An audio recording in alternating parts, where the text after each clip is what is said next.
Hello students. अब हम देखते हैं organs of human nervous system, मतलब ह्यूमन नर्वस सिस्टम के वेरियस ऑर्गन्स को देखते हैं। ठीक है, तो मेनली कौन कौन से ऑर्गन आते हैं ह्यूमन नर्वस सिस्टम में? आपका आता है ब्रेन, आपका आता है स्पाइनल कॉर्ड और आपके आती है नर्व्स। ठीक है, तो देखिए जो ब्रेन और स्पाइनल कॉर्ड होते हैं, brain and spinal cord are connected to all sense organs and other parts of our body by millions of nerves. तो मतलब देखिए ब्रेन हो गया इधर आपका और ऐसे आपकी स्पाइनल कॉर्ड हो गई। ठीक है, और जितने भी ऑर्गन होते हैं वो बहुत सारे नर्व से जो इन सब से निकली रहती हैं, सारे ऑर्गन ऐसे कनेक्टेड रहते हैं। ठीक है, तो ऐसे हमारा होता है बेसिक ह्यूमन नर्वस सिस्टम का स्ट्रक्चर। ठीक है, अब देखिए नर्व्स क्या क्या हो सकती हैं। नर्व हो सकती हैं आपकी क्रेनियल नर्व हो सकती हैं, स्पाइनल नर्व हो सकती हैं और विसरल नर्व हो सकती हैं। ठीक है, अब क्रेनियल नर्व क्या होती हैं कि ये कहते हैं connect all parts in the head directly to the brain, मतलब जितने हेड में जो हमारा होता है सारे पार्ट होते हैं उनको डायरेक्टली जो ब्रेन से जोड़ती हैं उनको बोलते हैं क्रेनियल नर्व्स। ठीक है, और जो आपकी स्पाइनल नर्व होती हैं वो connect remaining part of the body to the spinal cord. ठीक है, देखिए ये हो गया आपका ब्रेन। ठीक है, ये आपका ब्रेन हो गया। तो जो हेड में जितने भी पार्ट होते हैं उसको ब्रेन से जो डायरेक्टली कनेक्ट करता है वो हो गई आपकी क्रेनियल नर्व हो गई, और जो रिमेनिंग बचा ये आपकी स्पाइनल कॉर्ड हो गई। तो जो उसमें से नर्व निकलती है वो आपकी स्पाइनल नर्व हो गई। तो जो बॉडी को बाकी बॉडी पार्ट्स को जो कनेक्ट करते हैं वो हो गए आपके स्पाइनल नर्व्स हो गए। ठीक है, एक आते हैं इसमें विसरल नर्व। विसरल नर्व क्या करते हैं? They connect internal part of the body to the spinal cord और ब्रेन। ठीक है, जो internal part of the body हो गया जैसे विस्कस हो गया हमारा, अंदर वाले जो पार्ट होते हैं उनको कनेक्ट करता है स्पाइनल कॉर्ड से या फिर ब्रेन से, उसे विसरल नर्व बोलते हैं। ठीक है, अब देखिए ये तीनों नर्व दो दो टाइप की हो सकती हैं, या तो ये सेंसरी होगी या तो ये मोटर होगी। ठीक है, सेंसरी होगी तो क्या करेगी? कैरी करेगी message from body part two brain या फिर स्पाइनल कॉर्ड। ठीक है, मतलब बॉडी पार्ट से मैसेज लेके जाएगी ब्रेन या फिर स्पाइनल कॉर्ड तक। और अगर मोटर होगी तो कैरी मैसेजेस फ्रॉम ब्रेन या फिर spinal cord to the body parts, तो ब्रेन या फिर स्पाइनल कॉर्ड से मैसेज लेके बॉडी पार्ट तक आएगी। ठीक है, जैसे देखिए ये हमारा हो गया, इसमें जो हमारा सेंसरी न्यूरॉन है यहाँ से लेके गया ये नर्व को ऐसे ऐसे करते हुए लेके गया है कहाँ? स्पाइनल कॉर्ड में। ठीक है, और जो हमारा मोटर न्यूरॉन है, जो मोटर नर्व है हमारी, वो यहाँ से इन्फॉर्मेशन को लेके आई है स्पाइनल कॉर्ड से बॉडी पार्ट तक। ठीक है, ये इन्फॉर्मेशन ले गई है और इन्फॉर्मेशन लेके गई है। ये हो गया हमारा सेंसरी या फिर मोटर। और जो तीसरा आपका रिले जो होता था, जो इंटर न्यूरॉन होता था, वो इन दोनों का कनेक्शन होता था, इन दोनों के बीच का होता था वो। ठीक है, ये हो गया। अब देखिए स्ट्रक्चर कैसे होता है, ये हो गया हमारा ब्रेन और ये हो गया हमारा स्पाइनल कॉर्ड और ये हो गई सारी नर्व्स। सारी नर्व्स क्या करती हैं? स्पाइनल कॉर्ड को बॉडी से जोड़ती हैं, और जो क्रेनियल नर्व होती हैं वो ब्रेन वाले हेड वाले पार्ट को ब्रेन से जोड़ती हैं। ठीक है, वो हो गई क्रेनियल नर्व अपनी। ठीक है, अब देखिए parts of the nervous system. अब नर्वस सिस्टम का पार्ट देख लेते हैं। तो ह्यूमन नर्वस सिस्टम का बेसिकली दो पार्ट होता है, एक होता है आपका सेंट्रल नर्वस सिस्टम और एक होता है आपका पेरिफेरल नर्वस सिस्टम। ठीक है, सेंट्रल नर्वस सिस्टम में क्या आता है? आपका आता है ब्रेन और स्पाइनल कॉर्ड, ये हो गया आपका ब्रेन और ये हो गया आपका स्पाइनल कॉर्ड, ये दोनों मिलकर बनाते हैं सेंट्रल नर्वस सिस्टम। और जो आपका पेरिफेरल नर्वस सिस्टम होता है उसमें आप कहती हैं क्रेनियल नर्व्स और स्पाइनल नर्व्स, वो दोनों नर्व आ गई हैं आपकी, मतलब जितनी भी नर्व होती हैं सब मिलकर बनाती हैं पेरिफेरल नर्वस सिस्टम। तो जो हेड में होती थी उधर होती थी क्रेनियल नर्व्स और जो इधर होती थी वो होती थी स्पाइनल नर्व्स। ठीक है, तो ये दोनों मिलकर बना रहे हैं आपका पेरिफेरल नर्वस सिस्टम। ठीक है, अब देखिए पेरिफेरल नर्वस सिस्टम को आगे भी डिवाइड किया जाता है, किसमें? एक होता है आपका वॉलंटरी नर्वस सिस्टम, एक होता था ऑटोनॉमिक नर्वस सिस्टम। ठीक है, अब देखिए क्या होता है पेरिफेरल नर्वस सिस्टम को, ये हो गया आपका ऑटोनॉमिक नर्वस सिस्टम, एक होता है दूसरा सोमैटिक या फिर इसे बोलते थे वॉलंटरी नर्वस सिस्टम। ठीक है, ये हो गया आपका पेरिफेरल नर्वस सिस्टम का डिवीजन। अब देखिए डिटेल में पढ़ते हैं पेरिफेरल नर्वस सिस्टम को। तो अभी हमने देखा था सेंट्रल नर्वस सिस्टम क्या था? सेंट्रल नर्वस सिस्टम था आपका ब्रेन और आपका स्पाइनल कॉर्ड। ठीक है, स्पाइनल कॉर्ड और ब्रेन मिलकर बनाते थे सेंट्रल नर्वस सिस्टम। तो पेरिफेरल नर्वस सिस्टम किससे बनता था? जितने भी बाकी नर्व्स बचती हैं जो ऑल बॉडी पार्ट्स को जोड़ती हैं स्पाइनल कॉर्ड से, वो गई आपकी पेरिफेरल नर्वस सिस्टम। ठीक है, all the nerves of the body together makeup peripheral nervous system. ठीक है, सारी नर्व्स मिल के बनाती हैं पेरिफेरल नर्वस सिस्टम। देखिए सीधा सा मतलब होता है सेंटर, मतलब कि जो सेंटर में हो।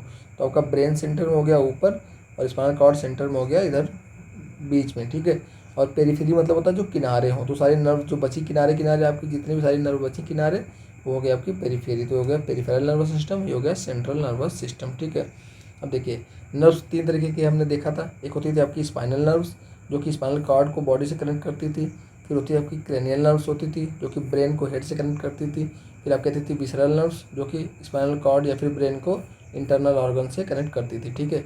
और सबके दो दो प्रकार होते थे, ये भी हमने पढ़े थे। सेंसरी हो गया, मोटर हो गया, सेंसरी हो गया, मोटर हो गया, सेंसरी हो गया, मोटर हो गया।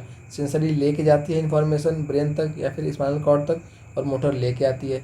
सेंसरी लेके जाती है इन्फॉर्मेशन, मोटर लेके आती है। सेंसरी लेके जाती है इन्फॉर्मेशन, मोटर लेके आती है, ठीक है। ये हो गया। अब देखते हैं रिफ्लेक्स एक्शन और रिफ्लेक्स आर्क क्या होते हैं, ठीक है।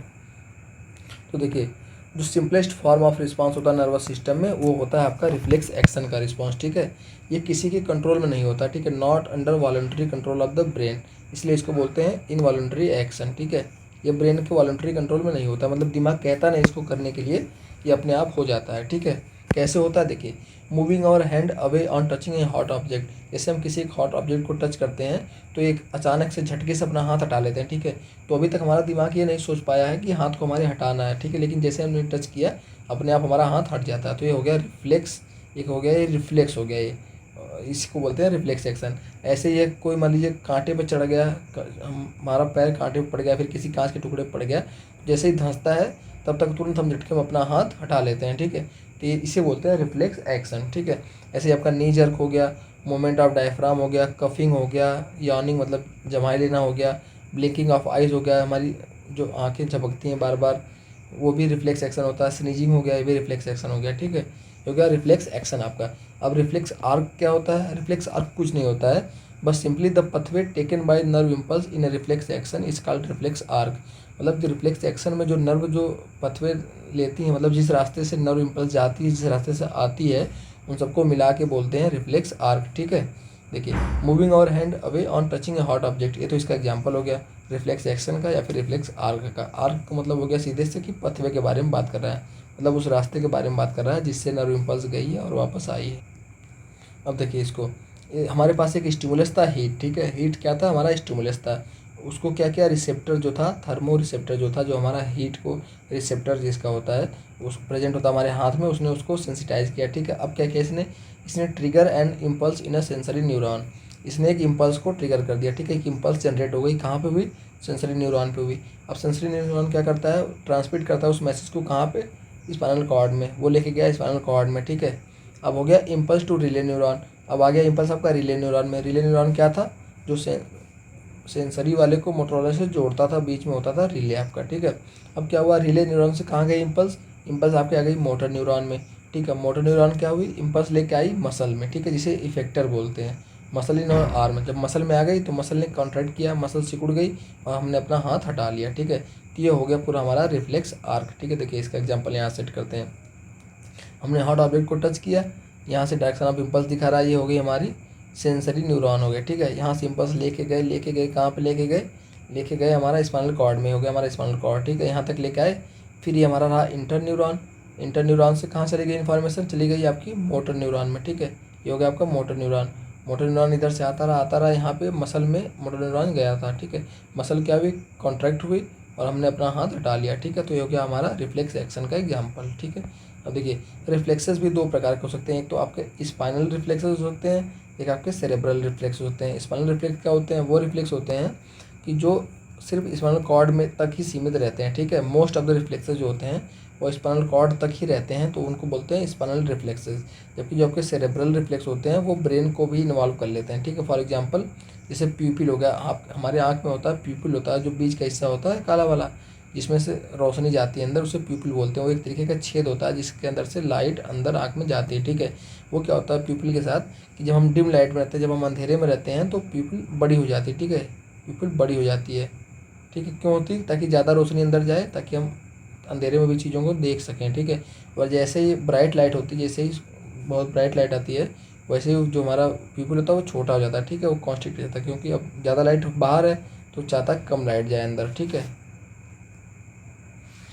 तो ऐसे जो प्यूपिलरी कॉन्ट्रैक्शन हो गया, ये हो गया हमारा सेरेब्रल रिफ्लेक्स का एक एग्जांपल हो गया, ठीक है। देखिए, ब्राइट लाइट में क्या होता है कि प्यूपिल कॉन्स्ट्रिक्ट कर जाती है, छेद ही छोटा हो जाता है, और लो लाइट में क्या होता है, ये बड़ी हो जाती है, ठीक है। दिख रहा है यहाँ पे इतना छोटा सा छेद हो गया है और यहाँ पे इतना बड़ा सा छेद हो गया है, ठीक है। ये हो गया हमारा रिफ्लेक्स, ठीक है। अब देखिए इसको आर्क कैसे बनाएंगे? आर्क मतलब पथवे होता है, ठीक है। तो हमारा स्टिमुलस था, स्टिमुलस क्या था हमारा? ब्राइट लाइट थी।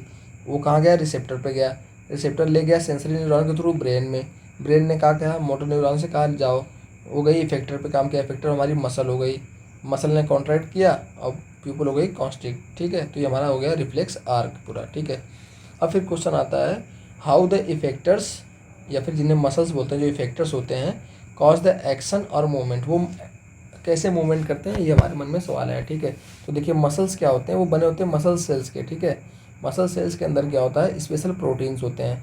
इन प्रोटीन की खास बात ये होती है कि they can change their arrangement when stimulated by electrical impulse, मतलब जब इलेक्ट्रिकल इम्पल्स इन पे काम करती है तो ये अपना अरेंजमेंट बदल देते हैं, ठीक है। मसल देखिए प्रोटीन, मान लीजिए आपके कुछ स्ट्रक्चर प्रोटीन के ऐसे हो गए, कुछ स्ट्रक्चर ऐसे हो गए, मतलब प्रोटीन ऐसे स्ट्रक्चर होता है, ठीक है। तो ये अपना अरेंजमेंट बदल देते हैं, ठीक है।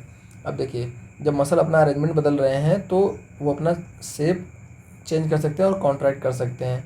तो अगर मसल सेल कॉन्ट्रैक्ट करेगी, छोटी होगी, तो मसल भी छोटी हो जाएगी। जब मसल छोटी होगी तो मसल अटैच होती है आपकी बोन से, ठीक है। ऐसे मान लीजिए कि ये आपका बोन हो गया, तो इसी पे तो मसल अटैच रहती है बोन पे। तो अगर मसल छोटी हो जाएगी तो बोन्स को पुल करेगी, खींचेगी और बोन मूव करेगी। तो ऐसे होता है हमारा मूवमेंट, ठीक है। ये हमारे मूवमेंट का तरीका हो गया। जैसे ये आया, ये मसल पे काम किया, मसल फाइबर जो होते हैं वो कॉन्स्ट्रिक्ट कर जाएंगे, छोटे हो जाएंगे, तो जो इससे बोन जुड़ी रहेगी, यहाँ पे मान लीजिए अगर ऐसे बोन जुड़ी हुई है इससे, तो ये बोन के खींच लेगा तो और ये बोन उठ जाएगी, तो ये आपका छोटा हो जाएगा, ठीक है। तो अभी तक हमने नर्वस सिस्टम में देखा क्या क्या होता है। नर्वस सिस्टम दो तरह का होता था, एक आपका सेंट्रल नर्वस सिस्टम हो गया और ये आपका पेरिफेरल नर्वस सिस्टम हो गया। सेंट्रल नर्वस सिस्टम में हमने पढ़ा कि उसमें एक ब्रेन होता है आपका, एक स्पाइनल कॉर्ड होता है, और पेरिफेरल में हमने पढ़ा कि एक वॉलंटरी होता था आपका और एक इनवॉलंटरी होता था। वॉलंटरी वाला ये आपका सोमैटिक होता था, या फिर जिसमें होता था इन्वॉल्वमेंट अपने वॉलंटरी से, ठीक है।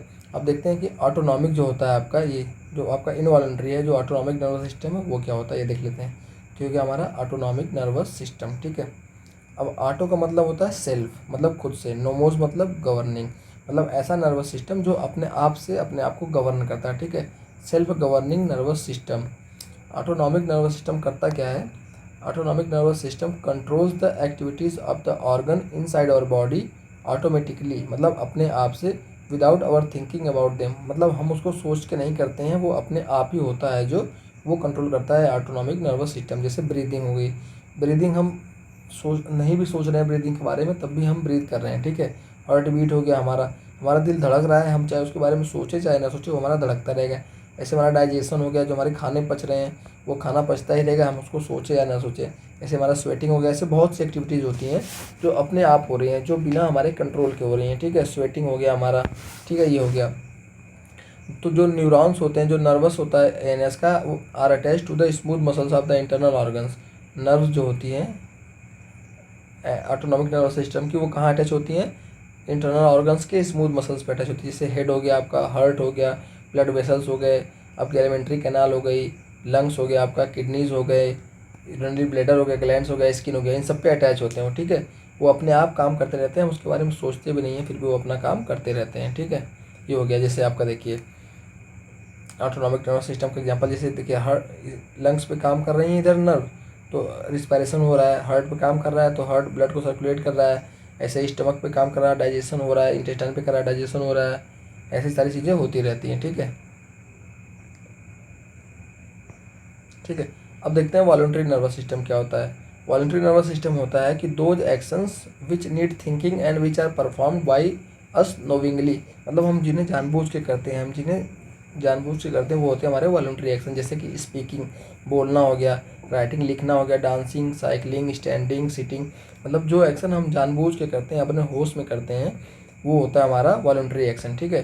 तो वॉलंटरी नर्वस सिस्टम क्या हो गया, help us to take voluntary action, मतलब जो हम जानबूझ के काम करना चाहते हैं ऐसे काम करवाएगा, ठीक है। Under conscious control of the brain, मतलब ब्रेन के कंट्रोल में चीज़ें रहेंगी, सारी चीज़ें हम सोच समझ के करते हैं, ठीक है। तो देखिए ये हमारा नर्वस सिस्टम था, हमने इसमें पढ़ा पेरिफेरल नर्वस सिस्टम, जिसमें एक ऑटोनॉमिक था, दूसरा वॉलंटरी था, ठीक है। अब पढ़ते हैं सेंट्रल नर्वस सिस्टम, जो कि पढ़ेंगे अगले टॉपिक में। तब तक इसको रिवाइज कीजिए। Thank you.